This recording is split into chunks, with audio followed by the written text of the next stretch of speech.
Audible Original présente Malfos, épisode 1, l'arrivée.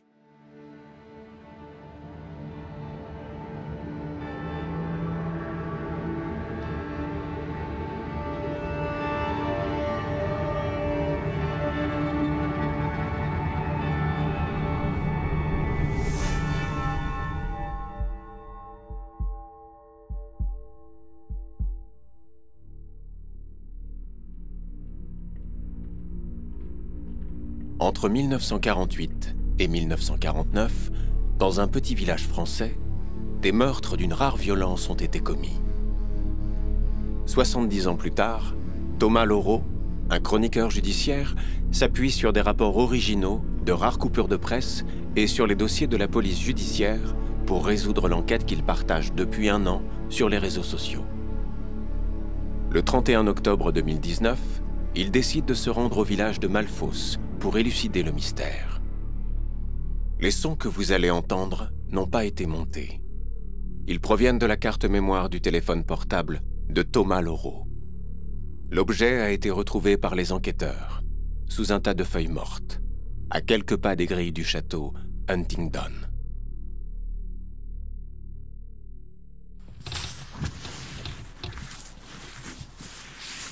Ok. Test de voix. Il est 6h50. Impossible de fermer l'œil. Un vrai cauchemar. Toutes les victimes de Malfos se bousculent dans ma tête. Je vais finir par devenir dingo.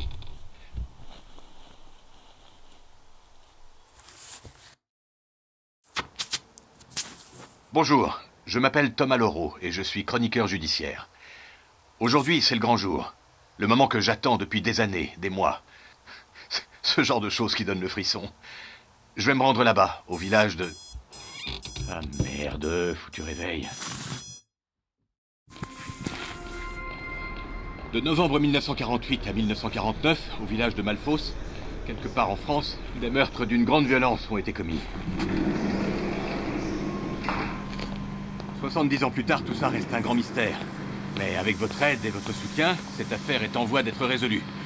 Et je suis sur le point de rater mon train. 12h54. Alors... Bon. Là, je suis au wagon-bar. Après avoir roulé à la vitesse d'une trottinette, le TGV vient de s'arrêter en pleine cambrousse. Un voyage aussi long et fastidieux que l'affaire Malfos. L'affaire... L'enfer, oui. Des meurtres par vagues à des époques différentes. Des non-dits, des fausses pistes, des corps qu'on déplace, des témoins clés verrouillés par la peur, des femmes de tous âges froidement assassinées, une magnétiseuse qui prophétise la mort, la sorcière de trop pour certains. Ouais, trop de suspects. Un criminel vite désigné, jugé et guillotiné. Un village déjà marqué par des actes odieux qui auraient été commis par les Allemands pendant la guerre, sur des enfants notamment. Un climat malsain et pervers. Un village qui porte les germes du mal jusque dans son nom. 15h51. J'ai loué un petit mobil-home à une trentaine de kilomètres du village pour y déposer mes affaires. Pour le coup, elle était très sympa, cette dame, avec son chien, Lulu. C'est joli, Lulu. Dans 50 mètres, tournez à gauche, D66. Tournez à gauche, direction Malfos, D66. Et là, je quitte la nationale pour rejoindre le village. Sous la pluie.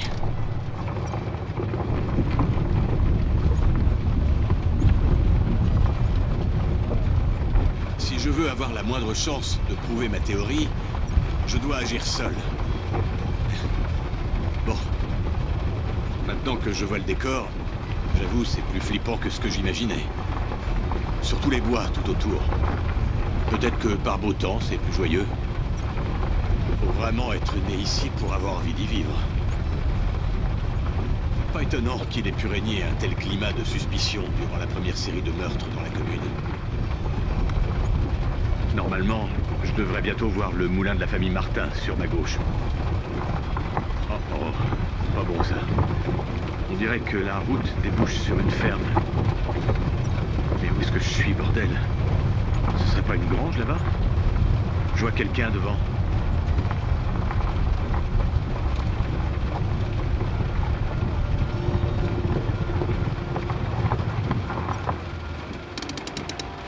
Il y a un type qui coupe du bois. La cinquantaine. Une armoire à glace. Monsieur? Monsieur? Excusez-moi, je cherche le village de Malfos. Ah, là, vous êtes au milieu de mon champ. Désolé, c'est le GPS qui... Il faut faire demi-tour et tourner à 27 moments, là, à 500 mètres. Ah, très bien. Merci.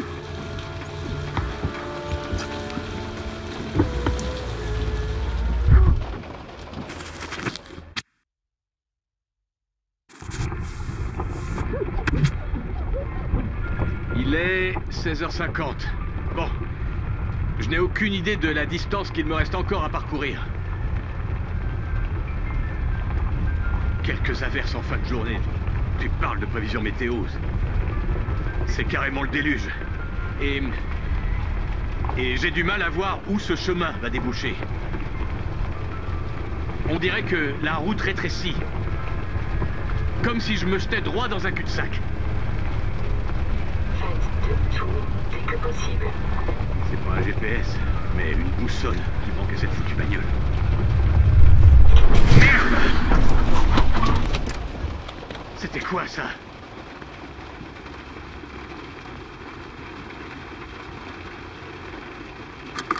Alors, quelque chose a cogné contre le pare-brise.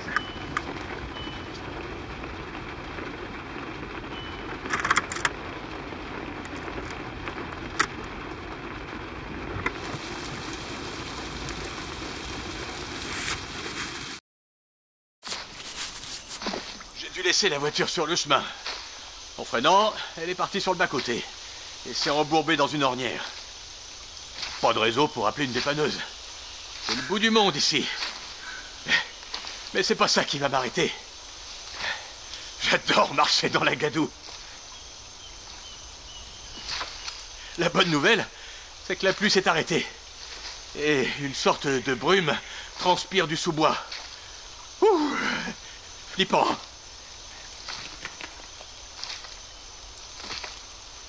Malfos a connu une longue suite d'événements dont personne n'a jamais voulu parler.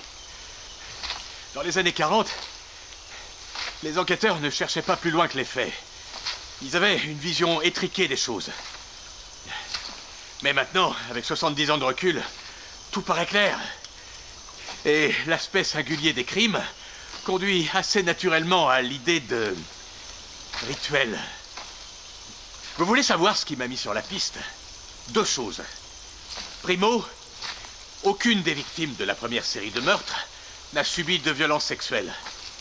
Et secondo, les corps avaient été déplacés non pas dans le but de les cacher ou de les faire disparaître, mais bien pour les mettre à un endroit précis.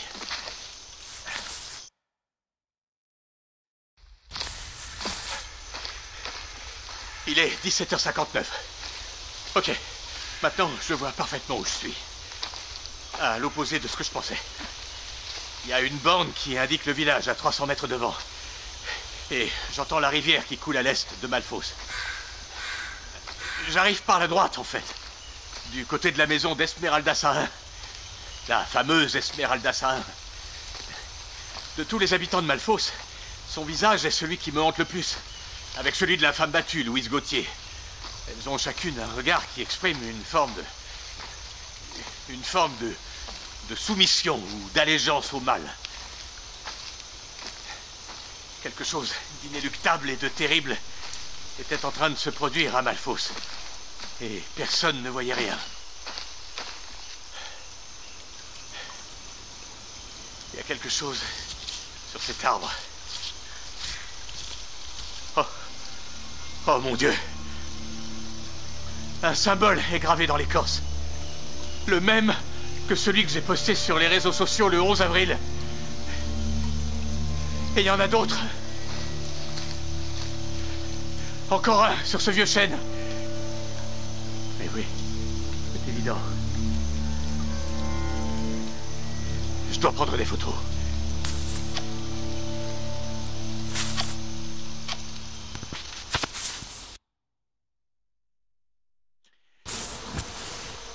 Si je ne me trompe pas, c'est ici qu'a été retrouvé le corps de Charlotte Roussel, assassinée le 11 décembre 1948. C'est plein de bourdons par ici. J'ai horreur de ce genre de petites bêtes. Ce que ne montrent pas les photos prises à l'époque par les enquêteurs de police, c'est la disposition des arbres autour, en cercle. Tous ont été gravés d'un même symbole païen, assez complexe. Des formes, des lettres entrelacées avec un cœur retourné au centre, deux croix dont une se confond avec un sabre, et un cercle fendu en son milieu. C'est curieux. La gravure est nette sur celui-là. Comme si quelqu'un avait creusé l'écorce récemment. Y a quelqu'un? On ne va peut-être pas s'attarder dans le coin.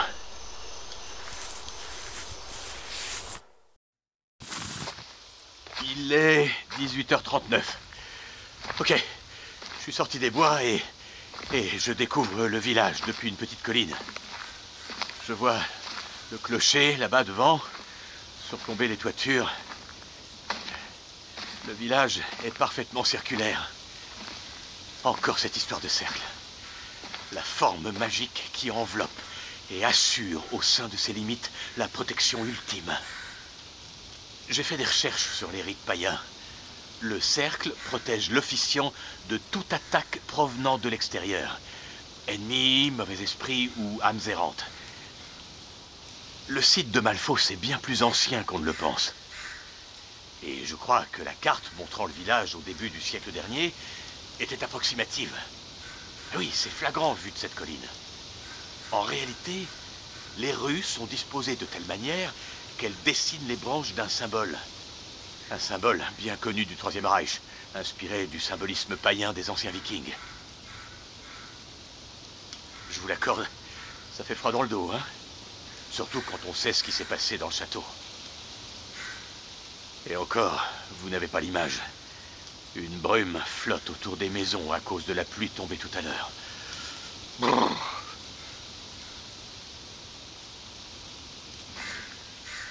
Ok. Tout a l'air bien tranquille. Je descends doucement le sentier vers le village. Ouh. Hyper tranquille même.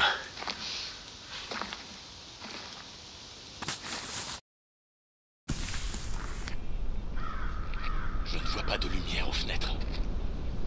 D'après les éléments que j'ai réunis dans mon dossier concernant la population actuelle de Malfos, il doit rester encore une vingtaine de personnes, dont les familles Gaillard, Masson, Cloiseau et Novak.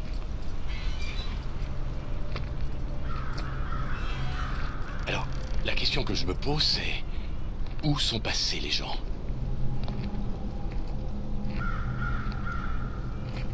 J'ai découvert un détail important auquel je ne m'attendais pas et qui va vous intéresser.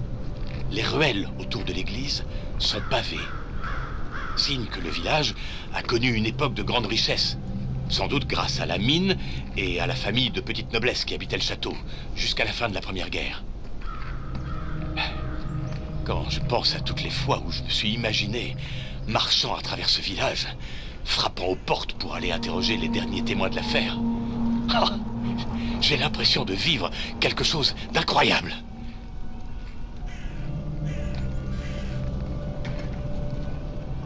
Là, sur ma gauche, c'est la boulangerie Lefebvre. Elle a l'air à l'abandon. Et à quelques dizaines de mètres devant, le bistrot du village. Il est fermé. Dommage.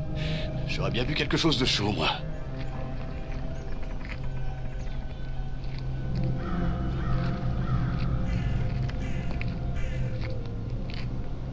Ah, je vois quelqu'un. Une vieille dame. Elle doit avoir dans les 80 ans. Avec ce brouillard, c'est difficile à voir, mais ça pourrait bien être Marie Berger, la fille de Joseph Berger. Marie Berger. celle par qui tout a commencé. Souvenez-vous, mon poste du 6 novembre 2018. C'est elle qui a découvert le corps de la première victime, Marguerite Moreau, au bord d'un champ. Elle avait 12 ans, et elle allait justement acheter du pain à la boulangerie avec son frère cadet. Bonsoir! Soit elle est sourde, soit elle n'a aucune envie de faire la conversation. Vu la vitesse à laquelle elle trottine, je pencherais pour la deuxième option.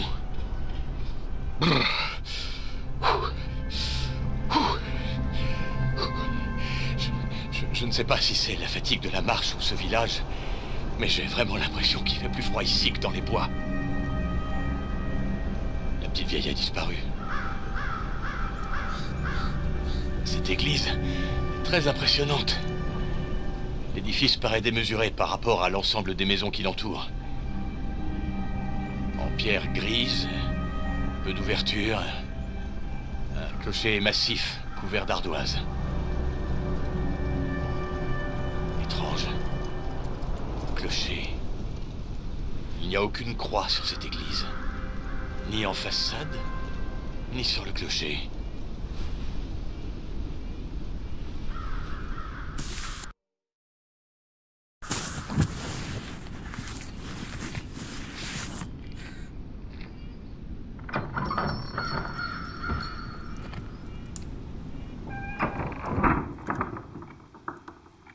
Bonsoir. Y a quelqu'un? Je suis dans l'épicerie Masson, à 2 pas du cimetière. Autrefois, elle appartenait au Royer. Ça sent une drôle d'odeur. Un mélange de camphre, de menthe et d'ail.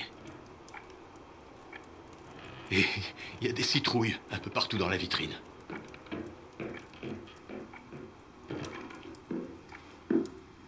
Bonsoir, monsieur. Bonsoir, madame. Je me suis perdu sur la route. Mon véhicule est en panne à moins d'1 kilomètre du village et je n'arrive pas à joindre un Il n'y a pas de dépanneur. réseau ici, monsieur. Oui, c'est ce que j'ai Il constaté. n'y a personne pour dépanner votre auto pour retourner à la ville. Ah, bien. Il y a bien l'écrivain qui pourra vous aider. L'écrivain? Ouais, monsieur Cloiseau, il habite là-haut, près du château. Ben, il faudrait voir s'il peut vous aider. Je dois avoir son numéro par ici.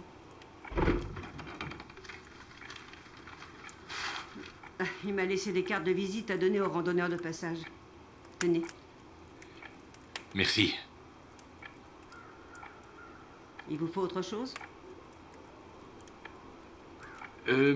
Simple curiosité. L'église, elle a toujours été comme ça? Qu'est-ce que vous voulez dire? Eh bien, une église sans croix. Vous seriez pas en train de filmer avec votre téléphone, là? Pardon? Vous n'êtes pas un de ces journalistes qui racontent des âneries sur les gens, j'espère? Moi, journaliste? Non, pas du tout.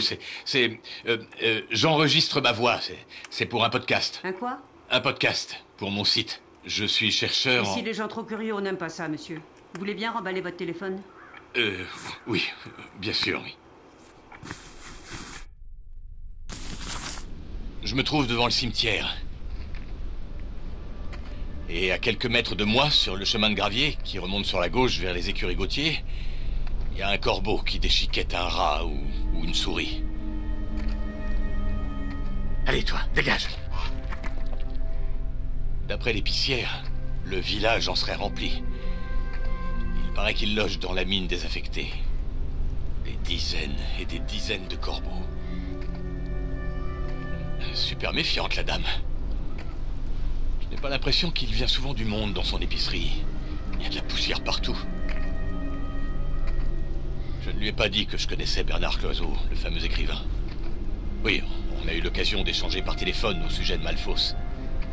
Avec sa femme, ils ont eu un vrai coup de cœur pour le village.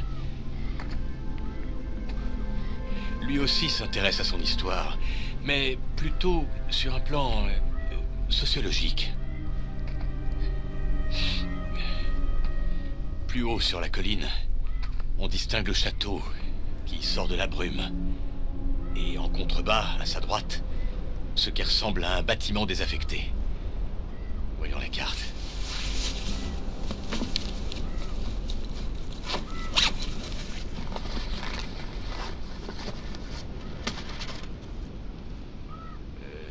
ferme au bris, je pense.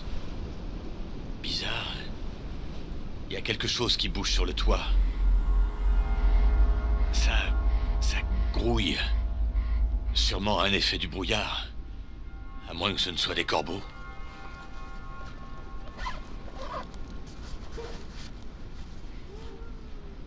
Vous avez entendu? Ils ont dû sortir de l'épicerie, juste derrière moi. Ils me suivent depuis tout à l'heure. Mais je n'arrive pas à les voir dans le brouillard.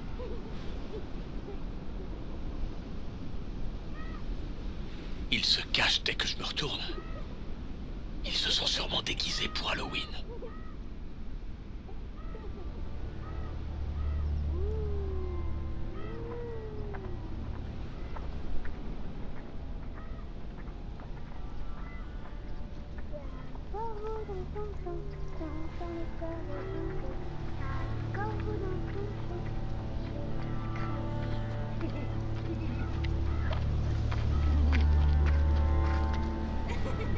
Avant ou un sort?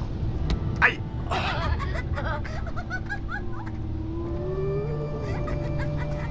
J'en reviens pas.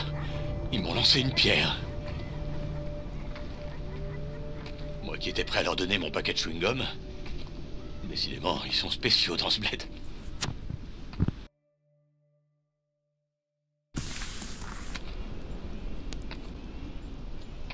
Bon. Voilà, j'arrive aux grilles du château. Une vraie purée de pois. D'ici, impossible de voir si l'endroit est habité ou pas. On distingue à peine le perron au bout du parc et les fenêtres en ogive. Pas de nom ni d'interphone au portail. Juste une vieille poignée rouillée qui devait servir jadis à actionner une cloche à l'office. Bon, je tente. J'essaie encore une fois. Peut-être qu'en poussant tout simplement la grille,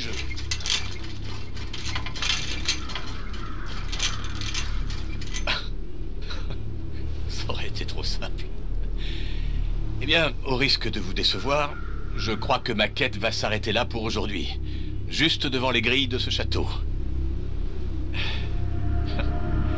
Là-bas se trouve la clé de l'énigme. Depuis le début. Parce que c'était sous vos yeux, oui. Tout converge là. Bon. Il ne me reste plus qu'à me rendre chez Bernard Cloizeau. Quelqu'un arrive dans ma direction. Bonsoir. Sympa votre déguisement. Je cherche le domicile de Monsieur Cloizeau. Est-ce que par hasard vous sauriez où... Mais qu'est-ce que...